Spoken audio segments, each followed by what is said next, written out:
Welcome to the Virginia is for Laughers podcast, brought to you by X2 Comedy. If you're looking to get more out of your Shenandoah Valley experience, then this is the podcast for you. You'll meet interesting people, the comedians that perform here, and find out more about what you can do and see. Whether you live here or plan to visit, listen to explore what helps make up our unique slice of heaven. Now here's your host, Dawn Davis Womack. I am way looking forward to bringing on today's guest for you. We have Phillip Fusaro from the Friendly City Dance Room, your home for urban dance located on Court Square in Harrisonburg. They offer a variety of dance lessons and events for the new and experienced dancer, providing something super fun, unique, and different to do with a date or group of friends. We're very happy to have him here with us today. So honored to have you here, Phillip. Welcome. Thank you for having me, Dawn. I'm really excited to be here and chatting with you today. This is going to be fun. This is going to be super fun. Now, if I remember right, you are not exactly from Harrisonburg, but you're from the Valley. Is that correct? Yes, that's correct. So I grew up in Stevens City, but had a lot of friends down in Harrisonburg. So spent a lot of time down here. And when I finally got the opportunity to move down here and open up the dance room, I took it. Well, that's exciting. Now, this is, different for me to know a male dancer in Harrisonburg. Tell me a little bit about your journey, how you got into dance and what led to opening up the Friendly City Dance Room. Yeah, of course. I started dancing when I was 9 years old with contra dance, which the experience I had with contra dance was very different from what you'll see here in the Valley. The contra dancers here are a little bit more like square dancing, straw hats and cowboy boots. But my experience was coats and tails and top hats. So that was fun. So everybody dressed to the nines. I really kind of fell in love with the scene. I did that for about 2 years, maybe, about once or twice a month, and really kind of started to like it. But then the caller, who interestingly enough was actually my cousin who lived in Illinois, decided to move back to Illinois. And I ended up moving on, kind of going into acting a little bit on stage, musical theater, that sort of thing. And there's a girl I liked. That's how it always starts. How to get a guy into dancing? There's got to be a girl. So I liked this girl, and she was taking a ballroom dance class at a studio not far from where I lived. And so I was like, you know what? I've been missing dance. I want to try it again. And I'd love the chance to get to dance with her. Who knows? Maybe something will go somewhere. So I started doing that, took that little teen class. I would have been 13, 14 about that time. Did that for about a year, started taking some private lessons, one-on-one with an instructor. And then the studio owner asked me if I wanted to take a training course to become one of their instructors. And at that time, I didn't have much else going on. I was just in like ninth grade or something. And I was homeschooled. And I finished my schoolwork pretty quickly. So I was like, you know what? Let's do it. So for about 30 hours a week, like 3 or 4 days a week, we trained for like 6 to 8 months. And then I started teaching. And it was interesting because the first couple I had was exactly 4 times my age, because I was 15 when I started and they were 61 and 62. So that was interesting. Wow. I bet it was. What was most interesting about that? And did they enjoy the experience? Was it novel for them and teasing maybe back and forth between you? They had a lot of fun. The guy of the couple was a dentist and the lady was a nurse. So they had a lot of interesting stories about medical procedures and dental things. And that was fun. Yeah. No, it was very enjoyable. It was very interesting to be sure, being 15 years old and teaching folks who were a lot older than me. Right. It was a good learning experience though. Yes, so. I bet. Did you go off to college somewhere? Actually, after I graduated, I had been teaching for about 2 years at that point. I was really interested in seeing if there was something for me in college. I took one semester, and then after that, I was like, you know what? I think I like dancing. I like teaching dance. I think I want to make this my career. So I ended up sticking with that. It's been a long journey for sure, but it's been good. So, a little bit of college experience, but not much. I tried IT like network development and stuff. And I was like, fun, but boring. I enjoyed the process, but it wasn't something I would want to do day in, day out, so ended up going more into teaching. So I started with ballroom, with my teaching, and that's a lot of, competitive and performance and show style. So a lot of people, they think, oh, ballroom. So you do partnership dance. Well, there's ballroom dance, which is a philosophy that engages in partnership dancing. And then there's urban style, which is what I do now, which focuses more on connection with people. Let's get you connected to the music. Let's get you feeling good. The two of you, it's not so much about show and performance, which ballroom is all about. Like, it was developed to be done on a stage, in front of an audience. Right. So yeah, just a little tangent there. I like it though. That's kind of your tagline is your home for urban dance. And I see that's where that's coming from. It's more about the connection than it is the performance, if I'm hearing you right. Mm-hmm. Yeah. And you have kind of a community feel at Friendly City Dance Room. I'm super intrigued. How did you find the location at Court Square? And, how did the vision of Friendly City Dance Room come together? That's an awesome question. Well, it honestly, so we started out in the county, Rockingham County versus the city of Harrisonburg. So we started, I taught classes out of my house up in Lacey Spring area, which, for people who don't know Harrisonburg, like, that means nothing to me. Just a little north of Harrisonburg, but out of town. So I started teaching there. And then after a while, we started teaching. We started looking around for a place in Harrisonburg to teach, and came across this space that was for lease on the corner of Court Square. And I called the owners and I kind of talked to them a little bit about my vision. We want a space that's, going to be for the community, that's going to invite people from all kinds of backgrounds, all walks of life, different, language groups to come in and learn how to dance. And they were all about it. Jim and Diane are their names, and they're a super sweet older couple, very involved with the town. They love their building. They love the community. So they were like, you know what, we'll take a chance on you. You're very young. I was only 20 at the time that I approached them. Wow. So it's been about 3 years now. And they were like, yeah, let's figure it out. So it was like a 6-month process to get into the space. Mm-hmm. We worked on getting some financial assistance from the city because we didn't have much capital to start with. But they have like a nice little loan program for businesses that are trying to start up in the city. And we got that all taken care of. We furnished the space. It was a long process, but we did it, and we've been going ever since. So, wow, that is amazing. So you are a 23-year-old entrepreneur. Yep. Yeah. I tell people I'm 23 and they're like, what? I thought you were like 30. Right. So of course I've got a little bit more of a baby face today because I just shaved yesterday. So the beard has to grow back in. Well, it still looks young to me every day, but it's great. How was this last year for you with COVID in the dance room? That's an interesting story for sure. Well, COVID was definitely really difficult. Right. Honestly, though, as far as my industry is concerned, dance, one of the things that dance studios or dance instructors, dance teachers often fail at is advertising and sharing opportunities with people outside of their social dance group. Mm-hmm. So getting people in off the street is something that's always been very difficult. And oftentimes they've just relied on very rudimentary kind of advertising, like, oh, I'll just put a post out there and that'll be everything I need. Mm-hmm.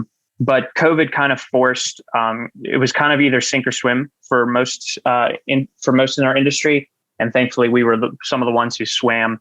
As soon as COVID hit and the lockdown started, we organized some online group classes for our students, and we kept the dancing fun going. Not quite in the same capacity, but online classes on computer, Facebook, or Zoom, whatever. And so that was interesting. And then when things finally started to open back up again, we got a number of our students back, not quite all of them. And honestly, we're not quite back up to full strength yet, but thankfully we are growing again. But yeah, COVID was very, very interesting. We learned a lot from it about what works and what doesn't, as far as, if you're going to reach somebody who's far away or can't come visit you, how are you going to engage with them? So we've learned to be more active and vigilant on our social media. We've learned to provide more incentives to interact with us, contests and giveaways and things like that. And it's been a lot of fun, honestly. Really difficult for sure, but an enjoyable challenge. So. Right. Yeah. I bet now you have some new, probably business practices out of all of it that you're going to keep, I would think. It sounds like. Yeah. Honestly, one of the best things that I think will come out of COVID is that it'll kind of destroy the construct of the 9-to-5 workday for a lot of people. And also the idea that you have to work in an office all day, every day, which is good for us because, you'll get a note, for your boss that, oh, hey, I have a doctor's appointment. I need to be out for like 2 hours on this particular day. And they're like, oh, sure. That's an emergency, whatever. You got to take care of yourself. But people wouldn't have thought about taking time out of their workday to go do some dancing in the afternoon for their health. Like it's good for you, but it's not one of those things that people consider medically necessary, despite what I might encourage them to think.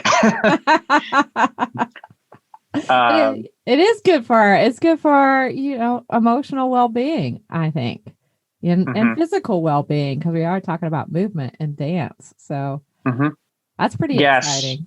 Yeah. So we've noticed a lot more flexibility in people's scheduling habits, which is really nice. So if COVID hadn't happened, we'd probably still be like 5 to 9 in the evening. That's the only time I'm really working because that's the only time people are available. But now people are like, oh yeah, I have a 2-hour lunch break at this point. So let's do an hour of dance, from noon to 1 or whatever. Nice. For the people at home, they're like, what? You have people with a 2-hour lunch break? Well, I guess I'm making it work.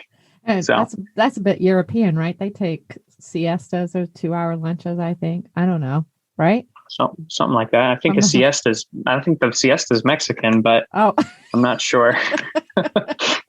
Just out here educating people. Well, I'm sure you can make some kind of comedy sketch about, your geographical expertise.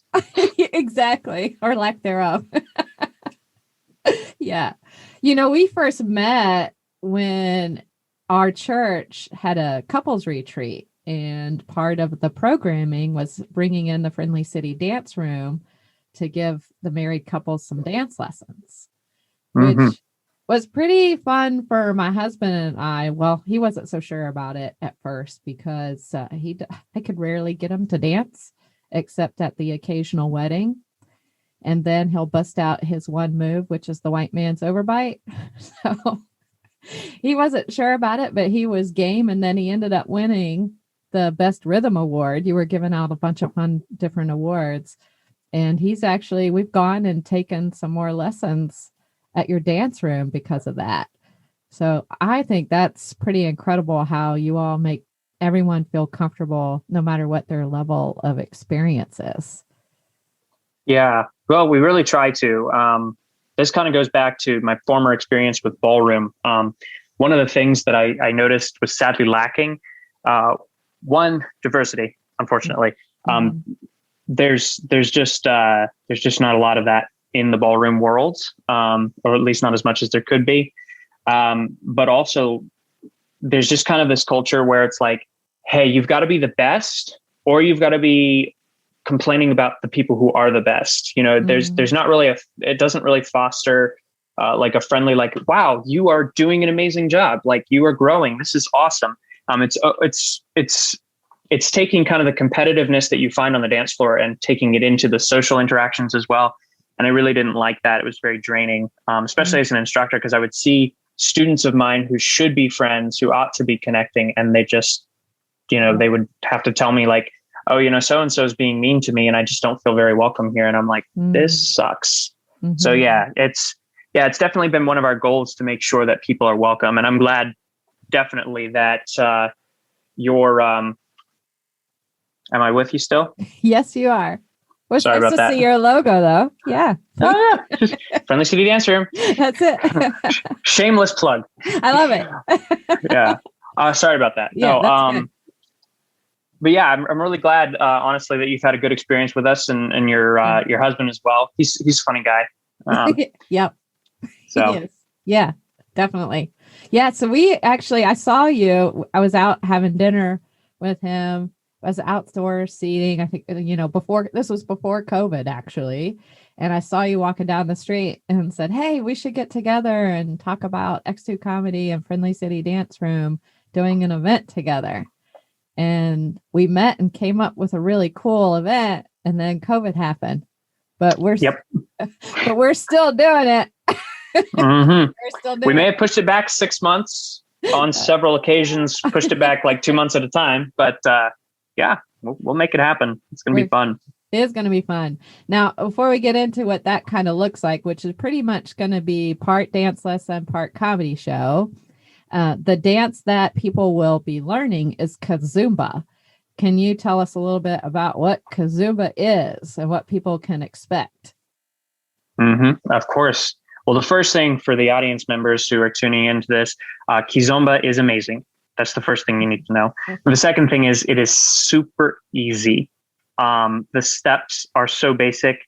If you can step side to side, if you can move forward and backwards, like if you can walk down the street, you can do Kizomba. Mind you, there's a lot of extra body styling and things that you could learn. But if you have never danced before and you're like, let me try doing some partnership dance with my significant other, then Kizomba is definitely the one to start with, because it is so simple, so fun. Kizomba is an African style partnership dance. Mm-hmm. It comes from Angola. So if you're looking at Africa and this is the western side, Angola is right here on the coast, just a little bit northwest of South Africa. So it's right down there. Now, Kizomba was developed in the 80s after a civil war. There was a cultural style there called Semba. And Semba is a really fun style as well. Very fast, very energetic. And Kizomba is kind of a child dance of Semba. And the word Kizomba is Ubuntu. It means to party in the Ubuntu language, which is one of the local dialects there. So literally, when you're dancing Kizomba, you are dancing for a party. You are having fun. You're celebrating life, which is why I think it pairs perfectly well with comedy, aside from the fact that they rhyme, sort of, comedy and Kizomba. Sort of. Yeah, we'll take it. Yeah. So we plan on we're partnering up to do monthly comedy and Kizomba events on the second Saturday of every month. And we are kicking it off May 8th, which is the day before Mother's Day, which is right.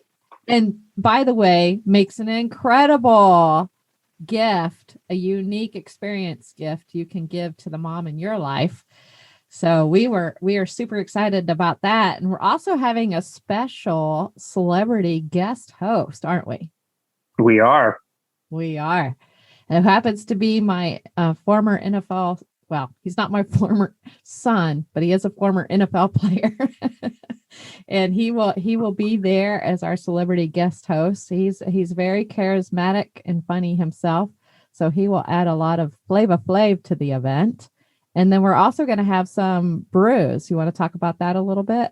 Absolutely. Yeah. Yeah. So for those of you who need a little liquid courage before you try to dance or want something to help Dawn or whoever happens to be doing the comedy show seem a little funnier, they would appreciate the help.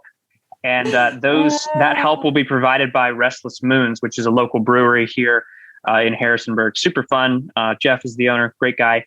And he'll have it'll either be him or one of his amazing team members who will be giving us they'll have brews for sale. They'll have a little booth set up in the corner of the dance room, so you can purchase those while the event is going on. Give yourself a little liquid courage, have some fun, and support another local business that's also really cool. Plus, their beer is amazing. Yes. I've had it before on several occasions, so Me too. go for it. I know, right? I mean, how much more fun can people have? It's like, come check it out. It'll be a good time. There's no doubt about that. Yeah. And I think it's great because you have something that appeals to both sides, the masculine and the feminine of the couple. You know, the masculine side, they're all into football and sports and all this other stuff. And they got an NFL star who they can get a photo op with. And then they've got a comedy show. They can laugh a little bit. And then they can indulge their more feminine partner who wants to do some dancing, you know, maybe some nice romantic movements, whatever. We'll leave that to you on the dark part of the dance floor. Whatever you want to do. Yeah, we'll leave that up to you. Yeah, and some drinks. So that's right. Yep. It's gonna be a good time. Yeah, we're from Harrisonburg. Myself and my husband teaches at JMU, and my son went to Harrisonburg High School. So it's going to be a good time. A little homecoming from him. He's traveling up from Durham, North Carolina for this. And I'm excited to have him in town for Mother's Day weekend. I cannot lie. So it's going to be fun. It's going to be super fun. Yeah, I would like to actually have you share with people. This has been so fun, by the way. Thank you so much, Phillip. Of course. Thanks for having me. Oh, yeah, I love it. But before we go and wrap this up, I'd like for you to share with people how they can follow you on social media. I mean, you offer other dance events, and there's many more ways people can enjoy your dance room and have a good evening. So if you can tell the listeners how they can follow you on social media and where they can get tickets to events, that'd be great. Of course. Well, yeah, really, really simple. Our name is Friendly City Dance Room. And if you can spell that, then literally just type us in on Google and you will find a dozen links or more. We're associated with the Better Business Bureau. You can find us on Instagram, Facebook. We have our own website, which is literally just friendlycitydanceroom.com. And on that site, you will find a calendar with all of the upcoming events. You'll see special events like the Comedy Kizomba we just discussed. We do a special fun week-long beach trip with our students to the Outer Banks, which is super fun. You'll also find that on there. And you can find other upcoming events like special workshops with international performers and teachers, all sorts of amazing things on there.